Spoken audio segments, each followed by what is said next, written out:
ಇರ್ಬೋದು, ಪ್ರಥಮ ಪೀಠಾಧ್ಯಕ್ಷರು ವಿಶ್ವನಾಥರು ಇರ್ಬೋದು.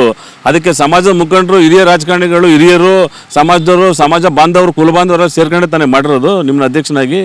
ನೀವೊಂದು ಮುಂಚೂಣಿಲಿ ಇದ್ರಿ, ಗಡ್ಡಲ್ಲಿದ್ರಿ, ಮುಂಚೂಣಿ ನಿಮ್ಮನ್ನೇ ಮಾಡಿರೋದು. ಪೀಠಾಧ್ಯಕ್ಷರ ನಿಮಗೆ ಫಸ್ಟ್ ನೀವೇ ಅಧ್ಯಕ್ಷ, ನೀವು ಓಡಾಡಿದ್ದು ನೀವೇ, ಕುರು ಸಮಾಜ ಕಟ್ಟಿದ್ದು ನೀವೇ ಒಪ್ಕೊಳ್ಳವ. ಆದರೆ ಸಮಾಜದ ನಾಯಕರುಗಳು, ಸಮಾಜ ಮುಖಂಡರು ಕಾಣಿಕೆ ಇಲ್ವಾ? ಅದಲ್ಲೇನು ಇಲ್ವಾ? ನೀವು ಒಬ್ಬರೇ ಮಾಡಿಬಿಟ್ರ ಎಲ್ಲನೂ? ಒಬ್ಬರೇ ಮಾಡಿದ್ರ? ಏನಿಲ್ವಲ್ಲ. ಸಮಾಜದವರೆಲ್ಲ ಸಮಾಜ ಎಲ್ಲ ನಮ್ಮ ಸಮಾಜ ಸೇರಿಸಿ ಒಂದು ಪೀಠ ಬೇಕೇ ಬೇಕು ನಮಗೆ ಅಂತ ಎಲ್ಲ ಸೇರಿಸಿ ಇಲ್ಲ ಮಾಡಿದ್ದು. ಮೊನ್ನೆ ಶರದ್ ಪವಾರನ್ನು ಕರೆಸಿ ಸಂಘ ಉದ್ಘಾಟನೆ ಮಾಡಿದ್ದು ರಾಣೆಬೆನ್ನೂರಲ್ಲಿ. ಅವೆಲ್ಲ ಗೊತ್ತಿಲ್ವಾ? ಅದನ್ನೇ ನೀವು ಗೊತ್ತಿವತ್ತು ಏನು ಹೇಳೋದು? ಇಡೀ ಕನಕ ಜಯಂತಿನೇ ಮಾಡೋದೇ ಗೊತ್ತಿಲ್ಲಪ್ಪ ನಮ್ಮ ಸಮಾಜಕ್ಕೆ. ಸನ್ಮಾನ್ಯ ಸಿದ್ದರಾಮಯ್ಯನವರು ಯಾವ ಕನಕ ಜಯಂತಿ ಏನು ಅಂತ ಅಂದ್ಬಿಟ್ಟು ತೋರಿಸ್ಕೊಟ್ಟವ್ರೆ ನಮ್ಮ ಸಿದ್ದರಾಮಯ್ಯ ಸಾಹೇಬರು. ಈಗ ಇಡೀ ರಾಜ್ಯದಲ್ಲೇ ಕನಕ ಜಯಂತಿಯನ್ನು ಅದ್ದೂರಿಯಾಗಿ ಆಚರಣೆ ಮಾಡಿ ವರ್ಷನೂ ಗಲ್ಲಿ ಮನೆ ಊರು ಹಳ್ಳಿಲೆಲ್ಲ ಗ್ರಾಮದಲ್ಲೆಲ್ಲ ಕನಕ ಜಯಂತಿ ಮಾಡ್ತಾವ್ರೆ. ಸಾಹೇಬರು ಸಿದ್ದರಾಮಯ್ಯರು ಹೇಳ್ಕೊತಿರ್ತಿದ್ರ ನಾ ಮಾಡಿದೆ ಅಂತ. ಸಮಾಜಕ್ಕೆ ಮಾಡಿದವರು ಸಮಾಜಕ್ಕೆ ಒಳ್ಳೇದು ಮಾಡಿದ್ರು ಬಿಡ್ರಿ. ಅದನ್ನೇನು ಹೇಳಿ ಜನ ಹೇಳ್ಬೇಕನ್ರಿ. ಜನ ಹೇಳಬೇಕು, ನೀವು ಮಾಡೋದು ಇಂಥದ್ದು ಮಾಡಿದ್ರೆ ಒಳ್ಳೇದಾಯ್ತು ನಮ್ಮ ಸಮಾಜಕ್ಕೆ ಅಂತ.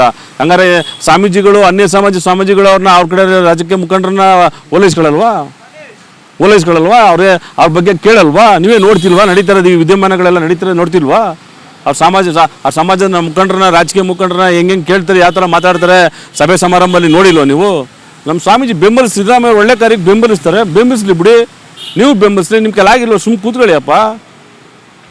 ನೀವು ಏನೇನು ಹೇಳಿಕೆ ಕೊಡೋದ್ರಿಂದ ಸಮಾಜ ದಿಕ್ತಪ್ಪೋಯ್ತದೆ. ಆಮೇಲೆ ಸಮಾಜ ಹೊಡಿಬಾರ್ದು, ಹೊಡೆಯೋ ಕೆಲಸ ಆಗಬಾರ್ದು ಈ ಥರ ಎಲ್ಲ ಮಾಡಿ. ಸ್ವಾಮೀಜಿನೇ ನೀವು ಏನೋ ತಲೆದಂಡ ಅಂತೀರಿ, ಇನ್ನೊಂದು ಮಠ ಕಟ್ಟಕ್ಕೆ ರೆಡಿ ಆಗಿದ್ದೀರಿ ಹಂಗಾರೆ ನೀವು? ಇನ್ನೊಂದು ಮಠ ಕಟ್ಟಕ್ಕೆ ರೆಡಿ ಆಗಿದ್ದೀರಾ ಸರ್ ನೀವು? ಅವೆಲ್ಲ ಆಗದಿರೋ ಕೆಲಸ ಹಿಂದೆ ಹಿಂಗೆಲ್ಲ ಮಾಡಿ ಎಲ್ಲ ಫೇಲ್ಯೂರ್ ಆಗಿ ಅವೆಲ್ಲ ಹೋಗೈತೆ. ಅವೆಲ್ಲ ಮಠಗಳಿಲ್ಲ ಬ್ಯಾಡಿ, ಅದೆಲ್ಲ ಸಮಾಜದಲ್ಲಿ ಒಳ್ಳೆ ಕೆಲಸ ಮಾಡಿ ಬೆಂಬಲಿಸಿ.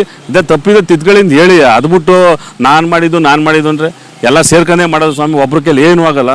ಎಲ್ಲರೂ ಸೇರಿ ಆಯ್ಕೆ ಮಾಡಿ ಮುಖ್ಯಮಂತ್ರಿ ಮಾಡಿರೋದು. ಅವ್ರು ಒಬ್ಬರೇ ಮುಖ್ಯಮಂತ್ರಿ ಆಗಿಲ್ಲ, ವರ್ಣದಿಂದ ಗೆದ್ದವರು ನೋಡ್ರಿ ಸಿದ್ದರಾಮಯ್ಯನವರು. 136 ಜನ ಶಾಸಕರು ಅಲ್ಲಿ ಕೈ ಎತ್ತಿದ್ದಕ್ಕೆ ಮತ್ತೆ ಅವ್ರು ಮುಖ್ಯಮಂತ್ರಿ ಆಗಿರೋದು.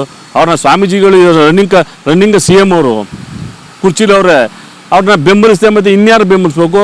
ನಿಮ್ಮ ಹೇಳಿಕೆಗಳಿಗೆ ಬೆಂಬಲಿಸ್ಬೇಕಾ? ಇವತ್ತೊಂದು ಹೇಳಿಕೆ ಕೊಟ್ಟಿಲ್ಲ, ಆ ಹೇಳಿಕೆಗೆ ಸ್ವಾಮೀಜಿಗಳು ಬೆಂಬಲಿಸ್ಬೇಕಾ?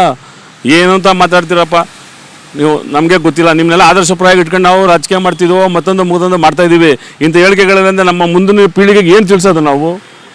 ಏನು ತಿಳಿಸ್ಬೇಕು ಸರ್? ಹೇಳಿ ಸರ್ ನೀವೇ ದಯವಿಟ್ಟು.